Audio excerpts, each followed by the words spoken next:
मी या टॉपिकवरती already video बनवलेला आहे, कदाचित आपल्यापैकी बहुतांश विद्यार्थ्यांनी बघितलेला असेल, परंतु तरी सुद्धा एक ना दोन व्हिडिओच्या खाली ही कमेंट असतेच की सर टीसी पाहिजे का, टीसी नसेल तर काय असेल, माझी टीसी सध्या हरवलेली आहे, त्यामुळं टीसीच्या संदर्भामध्ये वयाच्या दाखल्याच्या संदर्भामध्ये विशेषतः 10वी 12वी बोर्ड सर्टिफिकेट आणि गुणपत्रिका सोबतच टीसी याच्याबद्दल अत्यंत कमी वेळेमध्ये खूप महत्त्वाची माहिती, मग ती महिला असो पुरुष असो, डीएडचा कॅन्डिडेट असो की बीएडचा कॅन्डिडेट असो, तुमच्या मनामध्ये या संदर्भामध्ये खूप विद्यार्थ्यांनी खूपच भाऊ करून ठेवलेला आहे. डॉक्युमेंट नसतील तर 30 ते 35% विद्यार्थी त्या ठिकाणी डॉक्युमेंट व्हेरिफिकेशनमध्ये काढून टाकणार आहेत असं शिक्षण विभागाने सांगितलेलं आहे. शिक्षण विभागाने का ठेका घेतलेला आहे का? त्यांना का माहिती आहे का 30 ते 35% विद्यार्थ्यांकडे डॉक्युमेंट्स नाहीत म्हणून?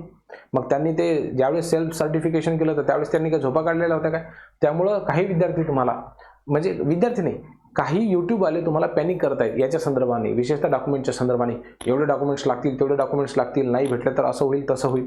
काही होत नाही भाऊ, तुम्ही काही काळजी करू नका. मी तुम्हाला शासनाचा GR दाखवतो, परिपत्रक दाखवतो, त्यानुसार याच्या संदर्भामध्ये नेमकी काय माहिती म्हणालेली आहे, त्यांनी काय म्हटलेलं आहे ते मी तुम्हाला दाखवतो, म्हणजे तुमच्या मनामध्ये काही शंका राहणार नाही, भीती राहणार नाही. ठीक आहे, कमी वेळेमध्ये अशाच पद्धतीची GRची माहिती तुम्हाला बघायचं असेल तर आपण आहोतच त्या ठिकाणी. काही प्रश्न असतील तर तुम्ही कमेंट बॉक्समध्ये लिहू शकता. आता थेट मुद्द्याला हात घालूयात आणि बघा, प्रमाणपत्र पडताळणीच्या वेळेस म्हणजे डॉक्युमेंट व्हेरिफिकेशनच्या वेळेस उमेदवारांनी पात्रतेसंदर्भामध्ये जे काही कागदपत्र सादर केलेली आहेत त्यामध्ये जी काही माहिती तुम्ही लिहिलेली असेल तर ती कशी असली पाहिजे, व्यवस्थितच असली पाहिजे. नाहीतर मग तुम्हाला काय होऊ शकते, कोणत्याही टप्प्यावरती थांबवल्या जाऊ शकते. कारण की तुमचं त्याच्यामध्ये गुणवत्ता आहे, त्याच्यानंतर प्रवर्ग आहे, शैक्षणिक अर्हता आहे, वयोमर्यादा आहे, हे सगळ्याच्या सगळ्या गोष्टी पाहिल्या जातात आणि मग त्यासाठी तुम्हाला काय केलं जाते, नियुक्तीसाठी तुमची शिफारसी केली जाते. परंतु अनेक वेळा काय होतं की विद्यार्थी चुकीची माहिती देतात. कशा संदर्भामध्ये? विशेषतः एजच्या संदर्भामध्ये, एज बार होऊ शकते म्हणून. आता जे टीसीच्या बद्दलचा जो प्रॉब्लेम आहे तर त्याच्यामध्ये बघा हे 4 पुरावे आहेत. 4 पैकी तुमच्याकडे कोणताही एक पुरावा असला तरी सुद्धा चालेल.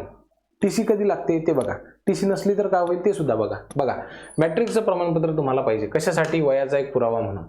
ठीक आहे, तुमचं एज किती आहे? आता मॅट्रिकचं प्रमाणपत्र म्हणजे काय? 10वीचं प्रमाणपत्र, SSC प्रमाणपत्र, बोर्ड सर्टिफिकेट कशासाठी पाहिजे? त्या प्रमाणपत्राचाच वापर या ठिकाणी का केला? कारण की या प्रमाणपत्रावरती तुमची जी डेट ऑफ बर्थ आहे तर ती मेन्शन केलेली असते. लक्षात घ्या, तुमच्या आईचं नाव सुद्धा त्याच्यावरती असतं, तुमची डेट ऑफ बर्थ सुद्धा असते. अलग लक्षामध्ये. त्यामुळं मॅट्रिकचं सर्टिफिकेट तुमच्याकडे असेल आणि टीसी नसेल तरी सुद्धा चालते, काहीच अडचण नाही. अलग लक्षामध्ये. दुसरा फॅक्टर बघा, जर तुमच्याकडे एखाद्या प्राधिकरण म्हणजे सक्षम प्राधिकरणाने किंवा प्राधिकाऱ्याने दिलेलं कुठलंही वैध डॉक्युमेंट असेल, कागदपत्र असेल तर ते सुद्धा चालेल वयाचा दाखला म्हणून. परंतु मला सांगा बरं, तुमच्यापैकी एक जण तरी असा आहे का की ज्याच्याकडे डॉक्युमेंट 10वीचं बोर्ड सर्टिफिकेट नाहीये? हरवलं असेल तर तुम्ही काढलंच असेल ते, मग त्याच्यावरती आहे ना ऑलरेडी काय नमूद केलेलं, जन्मतारीख, मग कशाला दुसरा डॉक्युमेंट पाहिजे? या तिघांचा विचारच करू नका.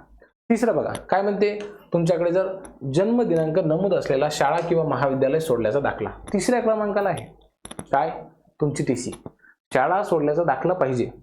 जर पहिले 2 नसतील तर 3रं. आलं लक्षामध्ये. परंतु हे तुमच्याकडे आहे बोर्ड सर्टिफिकेट, त्याच्यामुळे टीसीचं काही फार पॅनिक होण्याचं काम नाही.